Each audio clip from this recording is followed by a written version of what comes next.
측량학 11장 노선 측량에 대한 내용 같이 학습하도록 하겠습니다. 예, 노선 측량의 내용도 역시 세 가지, 평면 곡선, 완화 곡선, 수직 곡선, 이렇게 이제 곡선 세 가지로 나눠서 학습을 하는데요. 그러니까 노선 그러면 가장 대표적으로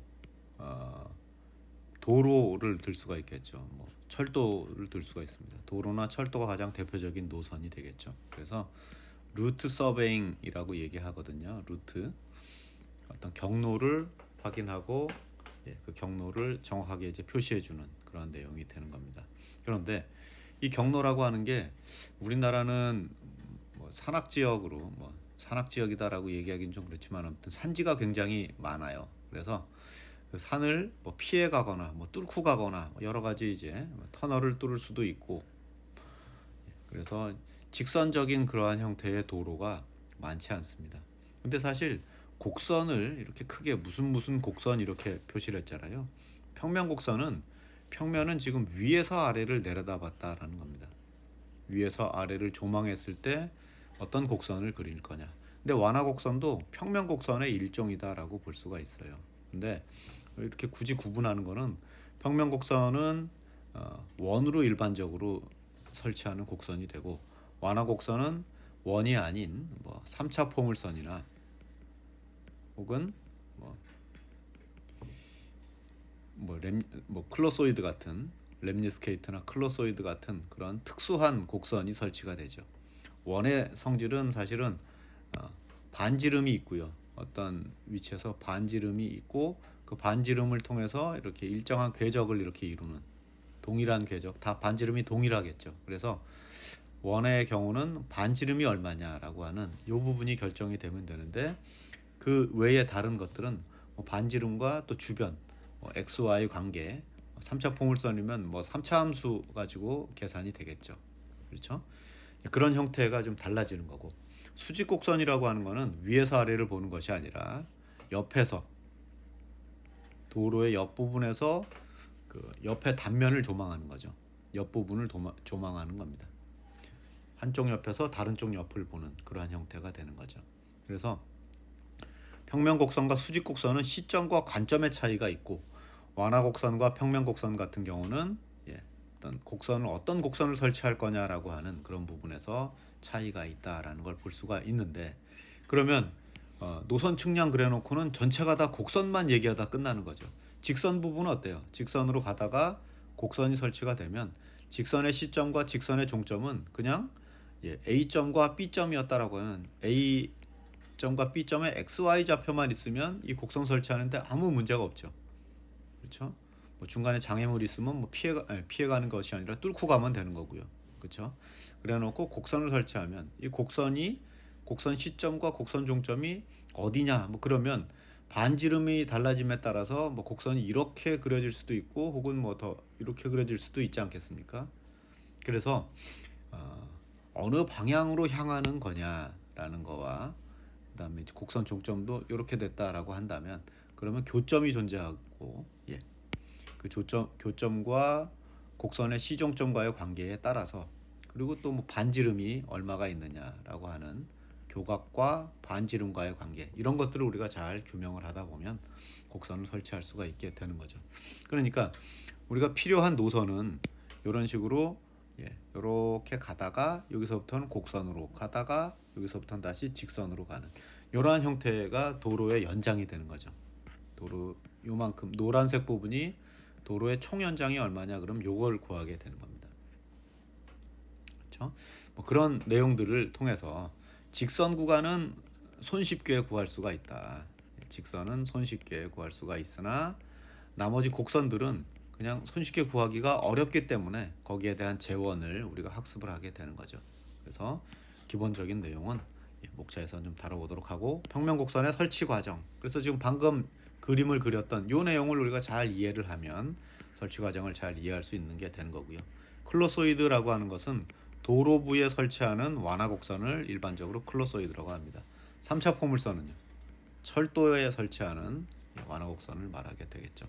그래서 거기에 대한 이론적인 원리, 쉽게 그냥 결론만 말씀드리면 A제곱이라고 하는 매개 변수는 반지름과 완화곡선의 길이의 곱과 같다. 이런 식이 글로소이드의 기본식이 되겠습니다. 자, 수직곡선은 2차 함수로 구해지게 되죠.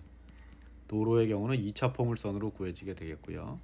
철도의 경우는 역시 원곡선으로 반지름이 얼마냐 이런 걸 가지고선 구하게 되는. 그래서 수직곡선에 대한 설치 과정 같이 이어서 학습하도록 하겠습니다. 자, 그러면 첫 번째 노선 측량의 개요. 그래서 개요는 뭐냐? 도로나 철도, 수로, 관로. 저는 도로하고 철도만 예를 들었지만 수로가 노선이 될 수도 있고 각종 도로 밑에 깔리는 관로. 예를 들면 뭐 상하수도, 상수도, 하수도,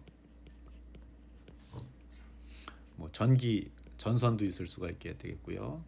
혹은 뭐 가스, 뭐 통신선, 뭐 다양한 선들이 있겠죠. 각종 관로들, 또 송전선로나 삭도, 케이블카를 얘기합니다.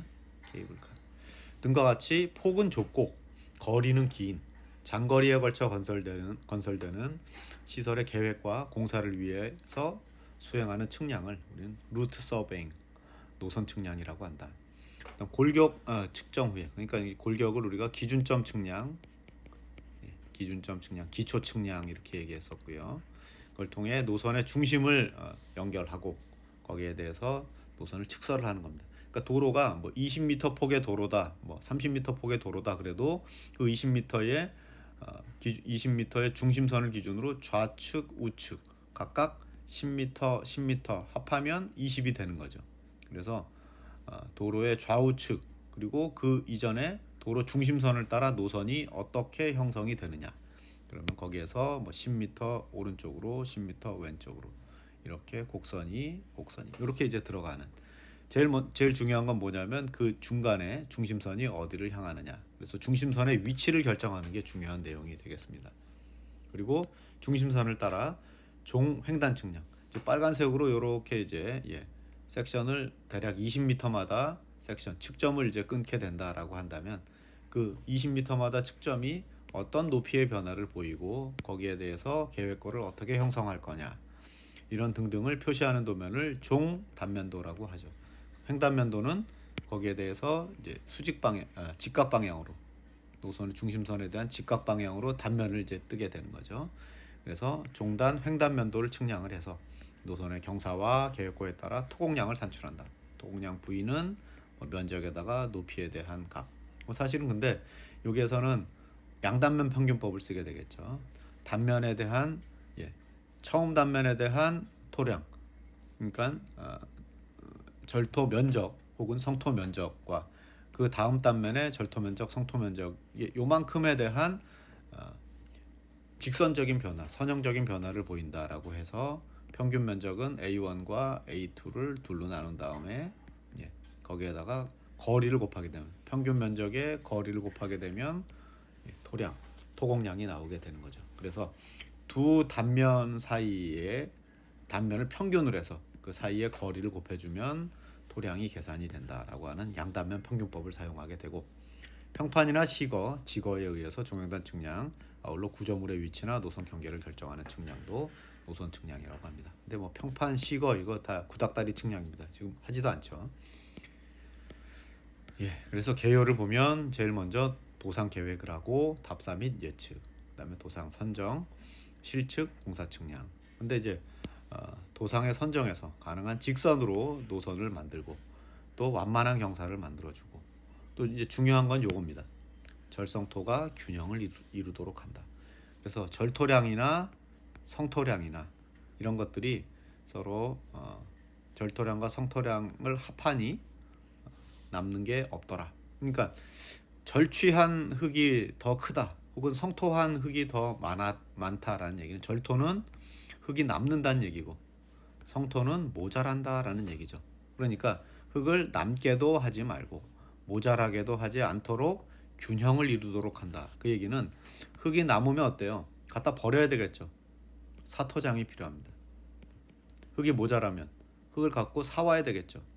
토취장이 필요하겠죠. 사토장에다 흙을 버릴 때도 금액이 발생을 하고 토취장에서 흙을 사올 때도 비용이 발생을 하게 되겠죠. 그러니까 균형을 이룬다라고 하는 것은 경제적으로 도로를 건설하도록 한다. 이런 내용이 되는 거죠. 운반거리가 짧도록 한다. 그러니까 운반거리도 역시 비용적인 측면이 발생을 하는 거죠. 배수가 완전하도록 한다. 이거는 안전을 위해서 하는 겁니다. 배수, 그러니까 토목공사나 뭐 이런 토목에서 가장 중요한 부분이 토량을 어떻게 다룰 거냐. 이게 비용이 굉장히 많이 발생하기 때문에 그렇고요. 배수를 안정적으로 하자라는 거는 또 뭐겠어요? 요거는 구조물의, 그러니까 도로의 안전, 안전하게 유지할 수 있느냐. 그러니까 물이 잘 배수가 안 된다 그러면, 산에서 물이 배수가 안 되면 산사태가 일어날 수도 있고 뭐 다양한 그런 어려움들을 직면하게 되는 거죠. 그리고 도로가 배수가 잘 안 된다 그러면 도로의 지반이 연약화되고, 그렇죠, 연약 지반이 될 수도 있고, 그래서 뭐 싱크홀이 발생하든가 뭐 이런 식으로 도로가 뭐 붕괴되거나 혹은 뭐 부분 파손이 일어나거나 그럴 수가 있겠죠. 그 다음에 이제 본격적인 측량적인 부분에서는 요 내용입니다. 그러니까 중심선 설치를 하고, 뭐 곡선이 들어가면 여기에 곡선이 들어가는 거죠. 수준 측량, 그래서 높낮이, 지형 측량, 정확하게 토공량이 어떻게 되는지를 확인해야 되고, 지물 용지 조사, 요거는 이제 사유지를 가지고 도로인 공유지를 만들게 된다라고 한다면, 이 사유지를 국가에서 비용을 들여서 구매를 하고, 그래서 공유지화 하는 거죠.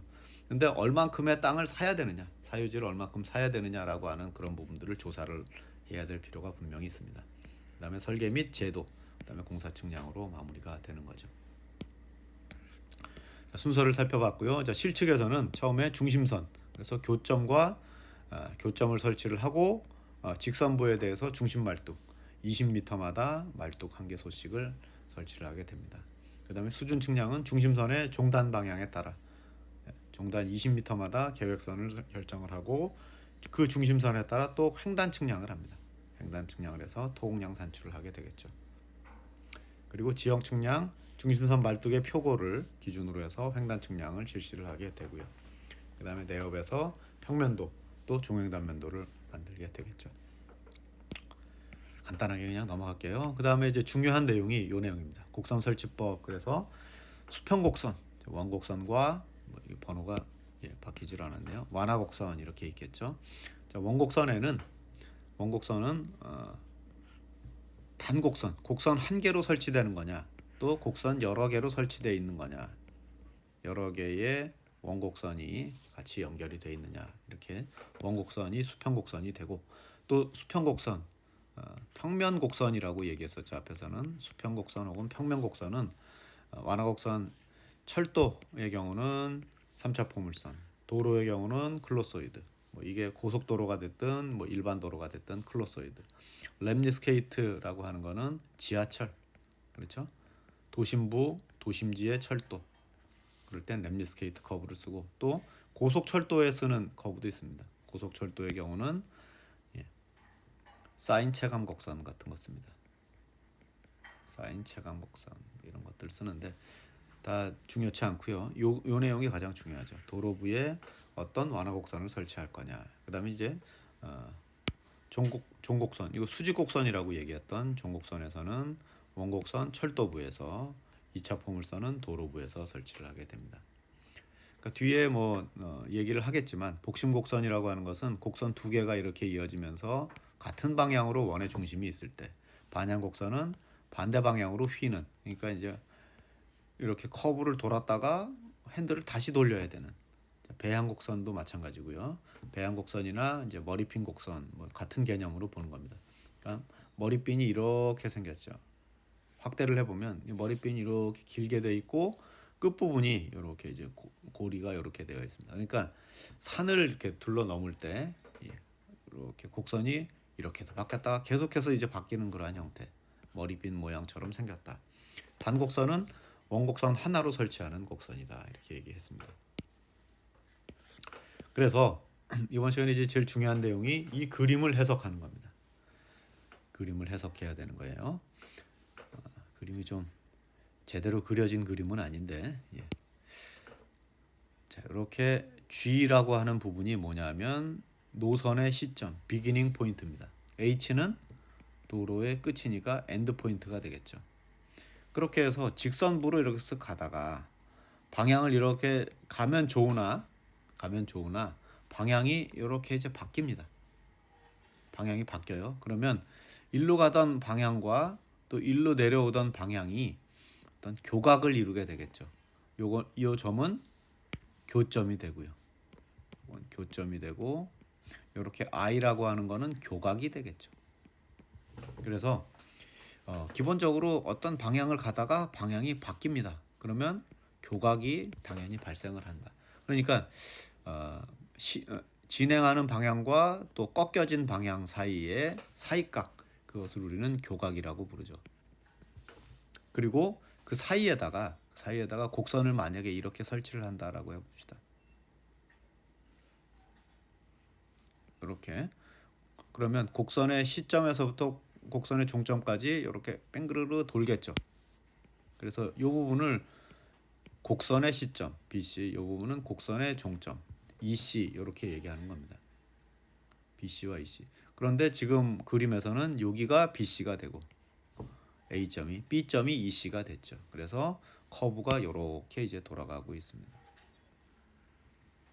그렇죠? 그러니까 이 도로의 전체 노선의 길이를 구하시오 그러면은 BP에서 BC까지의 직선 구간이 있고요. 그다음에 BC에서 EC까지 요거는 이제 곡선 구간이죠. 요건 직선인데 곡선 구간이 있고 그다음에 EC에서 EP까지의 역시 또 직선 구간이 있습니다. 요 세 구간을 합치면 전체 노선의 길이가 된다. 연장이 된다. 이렇게 얘기할 수가 있는 겁니다. 자, 요 부분을 일단 잘 해석을 해 주셔야 되겠고 요건 이제 의미 없으니까 위에 거는 지워 버릴게요. 그러니까 위에 그린 그림과 밑에 있는 그림은 차이가 뭐가 있냐면 반지름이 크냐 작냐죠. 그러니까 반지름이 크다 그러면 곡선이 좀 자연스럽게 돌아가는 거고, 그렇죠? 반지름이 크면 이렇게 이제 더 곡선이 자연스럽게 돌아가고, 반지름이 작으면 이 부분을 갑자기 확 돌아갔고 이렇게 이제 가야 되는, 그렇죠? 핸들을 돌려야 되니까 굉장히 이제 불안한 그런 주행이 발생을 할 수가 있다, 이렇게 얘기할 수가 있는 거죠. 자, 그러면 이 부분이 이 원곡선에 대한 접점이 되는 거죠. BC점이 접점이 되니까 무슨 관계가 있냐면 이렇게 수직으로 만나게 된다. 여기도 이 직선과 원의 중심을 향하는 방향은 직교하게 된다라고 볼 수가 있겠죠. 그러면 이 교점을 IP점, 교차점, 교점이라고 해서 IP라고 하고, 원의 중점과 BC점과 EC점을 잇는 사각형이 나오게 되겠죠. 자, 여기 지금 뭐 사각형. 그러면 이 사각형의 내각의 합은 BC와 IP와 EC와 O로 이루어지는 사각형이 나오게 됩니다. 그 중에 두 개의 각은 직각이니까 나머지 요 각과 요 각의 합은 몇 도가 돼야 돼요? 180도가 돼야 되겠죠. 그러면 이 각과 교각은 또 합하면 180이 돼야 되다 보니까 이렇게 만나는 원곡선의 중심각은 즉 교각이 되는 거죠. 그렇죠? 이 각이 곧 이 각이 된다.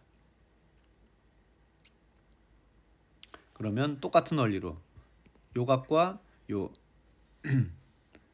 이 각의 합, 삼각형, 자 IP와 BC, EC를 잇는 삼각형의 두 개의 각, 이등변 삼각형이 되겠죠.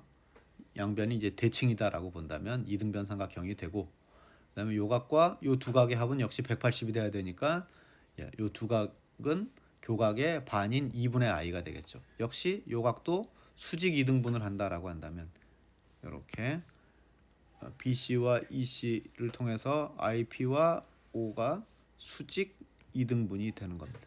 그러면 요 각과 요 각은 다 2분의 i가 되겠죠. 수직 이등분이 되니까. 자, 요 그림을 그려서 우린 두 개의 직각삼각형을 그릴 수 있습니다. 자, 두 개의 직각삼각형 잘 보세요. 자, 이렇게 그리는 큰 직각삼각형이 있을 수 있습니다.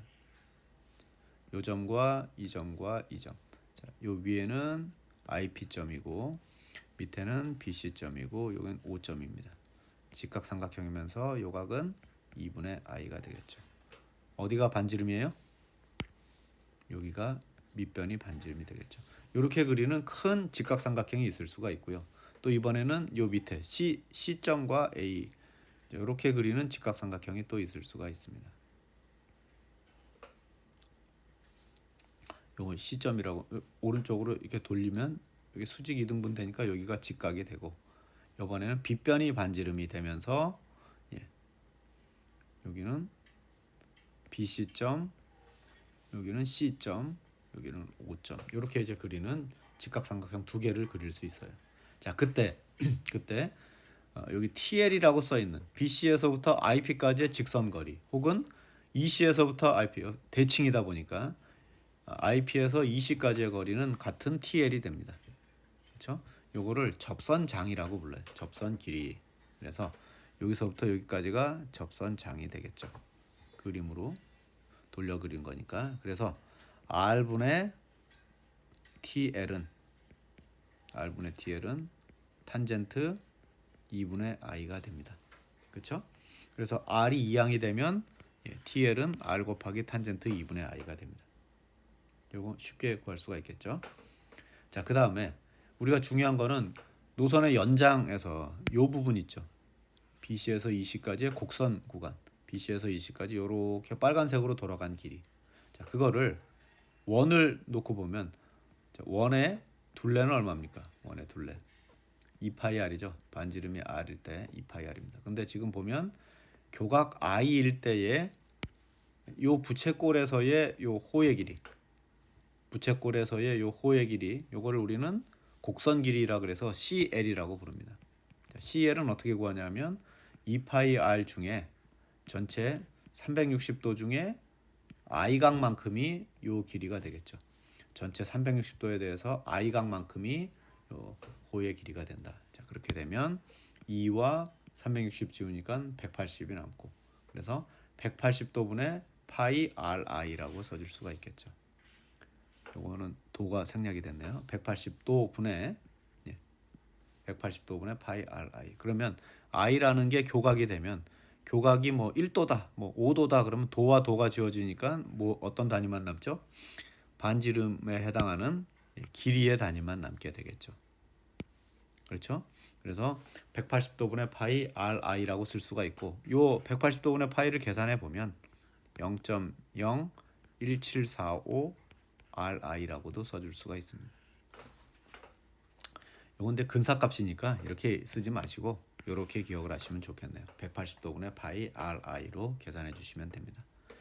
근데 여기서 주의사항은 뭐냐면 교각이 만약에 뭐 72도 뭐 30분 40초다 뭐 이런 식으로 해서 넣어주게 되면 이 곡선장 길이가 가끔 계산해 보면 각도처럼 이렇게 나올 수가 있어요.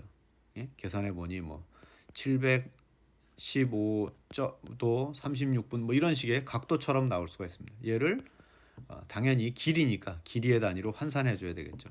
예를 들면 715도 30분이다라고 하면 30분은 0.5도니까 이게 715.5m구나 이렇게 이제 환산한다라는 얘기죠. 자, 그러면 곡선장까지 해석을 했고요. 외선장의 길이는 뭐냐면 요 길입니다. 여기서부터 여기까지의 길이를 외선장이라고 불러요. 2라고 씁니다. 외할이라고도 하죠. 외할 혹은 외선장. 그러면 지금 이 큰 삼각형에 이렇게 이제 그려보면 큰 삼각형의 빗변에서 여기서부터 여기까지 반지름의 길이를 빼면 외선 길이 2가 되겠죠. 그렇죠? 여기서 IP에서 O까지의 길이에서 반지름을 빼면 된다. 그러면 요 빗변의 길이는 빗변을 우리가 x라고 해볼까요? x. 그래서 x분의 r은 코사인 2분의 i죠. 그럼 x는 얼마입니까? 여기에서 x는 위로 올려볼까요? x는 r 나누기 코사인 2분의 i가 되겠죠.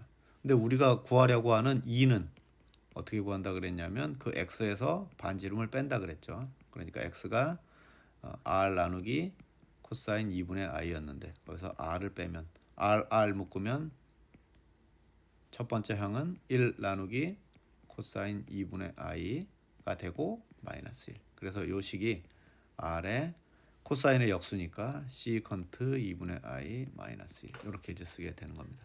요렇게 이제 기억하시는 게 더 좋겠고요.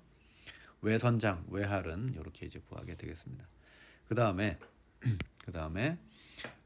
중앙종거는 요 길입니다. 요 길이. 그래서 지금 요 길이를 이제 중앙종거 m이라고 쓰는데 이 m은 반지름에서 작은 삼각형의 밑변 있죠. 밑변을 우리가 y라고 해볼까요? 밑변을 빼면 그래서 이제 m이라고 하는 값은 반지름에서 마이너스 y, 우리 y라고 했잖아요. 그렇죠? 그러면 이 y를 어떻게 구할 거냐? r분의 y는 코사인 2분의 i가 되겠죠, 이번에. 그렇죠? 그러면 y는 r 곱하기 코사인 2분의 i가 됩니다. 그래서 마이너스 r 곱하기 코사인 2분의 i니까 역시 r 묶으면 1 마이너스 코사인 2분의 i가 되겠죠. 그래서 중앙종거라고 m을 중앙종거라고 부르고 이 중앙종거 여기서부터 여기까지의 길이는 r 곱하기 1 마이너스 코사인 2분의 i로 계산할 수가 있다. 그다음에 장현은 뭐냐면 장현은 여기서부터 A에서부터 B까지 곡선 시점에서 종점까지를 다이렉트로 연결하는 선입니다. 그러면 자 여기가 요거를 뭐 Z라고 해볼까요? Z가 두 개가 있겠죠. 그 Z는 뭐냐? 요 높이 값이 Z가 되는 거죠. 작은 직각삼각형의 높이. 요건 어떻게 구하냐면 R분의 Z는 사인 2분의 i가 되겠죠. 그래서 Z는 R 곱하기 사인 2분의 i인데 장현이라고 하는 것은 그게 두 개가 있더라. 그래서 2R 사인 2분의 i가 된다. 그래서 요 전체적인 내용을 잘 기억을 하시면 되겠습니다. 5개의 식이 있고요. 또 마지막으로 하나가 더 편각이라고 하는 건데 편각은 원호상의 한 점을 통과하는 현과 그 점에 이루는 절선의 각을 말한다. 그러니까 우리가 20m마다 한 측점을 20m마다 한 개의 측점을 설치를 하게 되는데 자, 그 측점이 자, 여기 뭐 BC 예를 들어서 이렇게 생각해 볼 수 있습니다. 이렇게 여기가 BC점인데요. BC점인데 20m마다 설치를 했고 또 20m마다 설치를 했습니다. 다음 20m는 여기에 설치가 되겠죠. 그러니까 곡선의 노선의 시점에서 BC점까지가 예를 들어 45m다라고 가정해 보면 40m까지는 측점을 설치했고 나머지 곡선부에서 15m에 곡선을 설치할 거다라는 얘기죠. 그러니까 요 BC에서부터 라인을 이렇게 쓱 긋고 그다음에 BC에서부터 15m까지 라인을 이렇게 쓱 그으면 그때 발생할 수 있는 각이 델타라는 각이 발생을 합니다. 요걸 우리는 편각이라고 부르는 거죠. 요걸 편각이라고 부르는 거예요. 자, 그러면 그때 자, 원의 중심 방향을 향해서 이렇게 선을 그어 보면 반지름이 있겠고요. 그렇게 해서 만들어진 요 삼각형은 중심각을 기준으로 한 이등변 삼각형이 되겠죠. R 똑같으니까요. 자, 그때 요걸 좀 요 그림에서 그냥 해결을 해 보도록 하죠. 자, 요 각을 만약에 x라고 얘기를 해 보고요. 요 두 각을 y라고 한번 해 봅시다. 그러면 이 x가 지금 얼마인지는 잘 모르겠지만 y는 얼마인지 아냐면 90도에서 델타를 뺀 값이 y입니다. 그렇죠? 그리고 그 y가 두 개가 있어요. 두 개의 y와 x를 더하면 360도 아니 180도가 되겠죠. 죄송합니다. 그래서 두 배의 y 90 마이너스 델타하고 x를 더한 값이 180인데 요거를 이제 전개를 해보면 180 마이너스 2 델타 플러스 x 이렇게 되죠. 그러면 180 지우면 x는 뭐가 되냐면 2 델타가 되는 겁니다. 그래서 요 중심각 x는 2 델타가 된다. 그리고 그때에 요 호의 길이를 L이다라고 한다면 우리는 어떻게 계산할 수가 있어요? 이 L과 중심각 2델타와의 관계. 우리 앞에서 CL은 180도분의 파이 RI 이런 식으로 이제 계산했던 것처럼 중심각 2델타일 때의 호의 길이 중심각 2델타일 때 호의 길이는 중심각이 델타일 때는 호의 길이가 180도분의 파이 R 델타 이렇게 이제 쓸 수가 있었는데 2 델타라고 하니까 각에다 2배를 해주면 90도분의 파이 R 델타 이렇게 이제 써줄 수가 있겠죠. 호의 길이가 그런가요? 호의 길이 L이라고 하는 거는 이렇게 이제 써줄 수가 있는 겁니다. 그래서 요거를 지금 우리 라디안의 개념 1라디안이 지금 얼마였죠? 1라디안이 파이분의 180도였잖아요. 파이분의 180도. 그래서 라디안적인 그런 관점으로 보면 2R분의 L 라디안 이렇게 이제 써줄 수가 있는 겁니다. 요걸 이제 변형을 하면 그렇게 되는 거예요. 그냥 쉽게 생각해 보면 자 이렇게 이제 호의 길이 L과 반지름과 델타. 근데 요 델타 자리가 2 델타, 세타 자리가 2 델타라고 했잖아요. 근데 L은 R 세타라는 식이 있습니다. L은 R 세타. 호의 길이는 반지름에다가 중심각을 곱한 거다. 근데 이 중심각 자리에 뭐가 들어가요? 2 델타가 들어갔죠. 그러면 델타는 어떻게 되냐면 2R분의 L이라는 값이 나오게 되는 거죠. 그래서 이 길이를 길이로 나눈 값이 각도다라고 표시하기 위해서는 이 각은 라디안 각이구나. 그래서 이제 파이분의 180도를 이렇게 계산해 주게 되는 겁니다. 그래서 제가 설명해 준 요게 지금 편각이 델타라고 한다면 그때의 편각과 상응하는 편각에 준하는 어떤 중심각은 2델타가 되고 이 중심각을 기준으로 이제 델타를 우리가 결정을 할 수가 있게 된다라는 얘기가 되겠고요. 그래서 이 델타는 호의 길이와 반지름, 그러니까 반지름을 알게 되면 편각을 계산할 수가 있고 그 편각을 통해서 우리가 정확한 방향, 어느 방향으로 곡선이 설치가 된다라고 하는 것들을 알기 때문에 그 편각을 기준으로 해서 곡선을 설치하는 방법을 우리는 편각설치법이다라고 얘기를 하는 거죠. 그래서 우리 공식을 5가지와 편각 공식까지를 기억을 했습니다. 그래서 이번 시간에는 이 5가지 공식을 여러분이 잘 기억을 하시고 연습 문제를 통해서 그 내용들을 정확하게 학습을 하시면 되겠습니다. 수고 많으셨습니다.